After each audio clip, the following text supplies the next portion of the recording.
हर हर महादेव दोस्तों, स्वागत है आपका हमारे YouTube चैनल पर। आज की वीडियो में हम सुनेंगे शिव महापुराण श्री रुद्र संहिता पंचम खंड का 46वां अध्याय, युद्ध की समाप्ति। संत कुमार जी बोले, हे महामुनि, जब भगवान शिव पाशुपत व्रत को पूरा करने के पश्चात मंदराचल पर्वत पर लौटे तो उन्होंने देखा कि दैत्येंद्र अंधक ने अपनी विशाल सेना के साथ पुनः आक्रमण कर दिया है। उनके वीरगण और अनेकों रूप धारण किए देवियां अंधक और उसकी सेना से युद्ध कर रही हैं।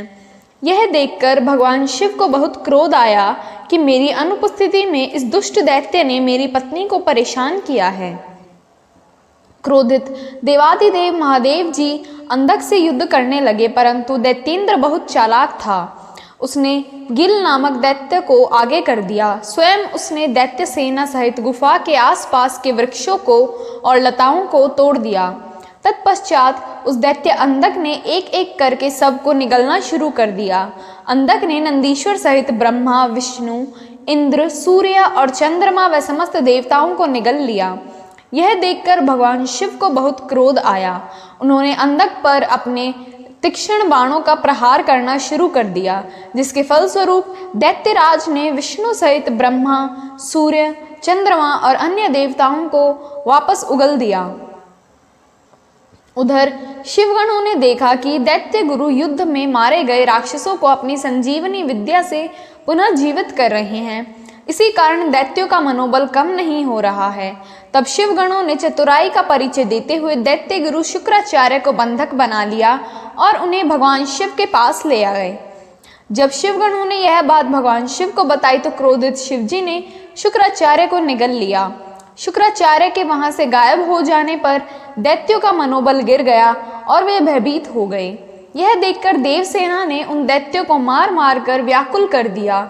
इस प्रकार युद्ध और भीषण होता जा रहा था। दैत्यराज अंधक ने अब युद्ध को जीतने के लिए माया का सहारा लिया।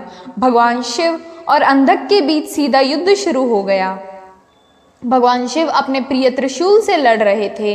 युद्ध करते करते दैत्यराज के शरीर पर शिवजी जैसे ही त्रिशूल का प्रहार करते, उसके शरीर से निकले हुए रक्त से बहुत से दैत्य उत्पन्न हो जाते और युद्ध करने लगते। यह देखकर देवताओं ने देवी चंडिका की स्तुति की।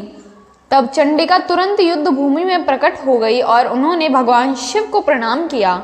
शिवजी का आदेश पाकर देवी चंडिका उस अंधक नामक असुर के शरीर से निकले वाले रक्त को पीने लगी। इस प्रकार अंधक का रक्त जमीन पर गिरना बंद हो गया और उससे उत्पन्न होने वाले राक्षस भी उत्पन्न होने बंद हो गए। फिर भी अंधक अपनी पूरी शक्ति से युद्ध करता रहा। उसने भगवान शिव पर बाणों से प्रहार किया। युद्ध करते करते भगवान शिव ने अंधक का संहार करने के लिए त्रिशूल का जोरदार प्रहार उसके हृदय पर किया और उसे भेद दिया। उन्होंने उसे ऐसे ही ऊपर उठा लिया। सूर्य की तेज किरणों ने उसके शरीर को जला दिया। इससे उसका शरीर जर्जर हो गया। मेघों से तेज जल बरसा और वह गीला हो गया। फिर हिमखंडों ने उसे विदर्ण कर दिया। इस प्रकार दैत्यराज अंधक के प्राण निकल गए।